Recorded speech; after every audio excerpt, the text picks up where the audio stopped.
অনেক বড় একটা গুইসাপ, 2-3 হাত লম্বা হবে। গুইসাপটা অনেক না হলেও 15 থেকে 20 কেজি ওজন হবে।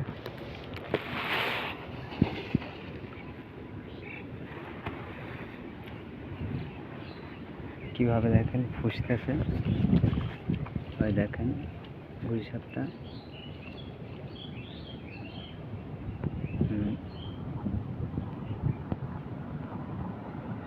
দেখুন গুইসাপটা দেখতে পাচ্ছেন।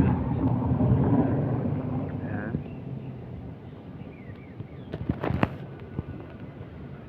এখানে ফ্যাক্টরির ময়লা ফেলে, তো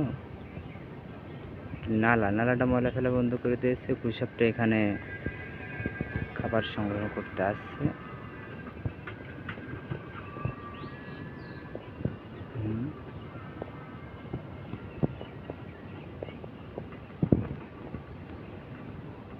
ভয়াবহ অবস্থা, ছোট ছোট বাচ্চা সাবধানে রাখবেন। আপনার বাড়ির পাশেও এরকম গুইসাপ থাকতে পারে। আমরা আপনাকে দেখাবো ভিডিওটা। গুইসাপটা হারিয়ে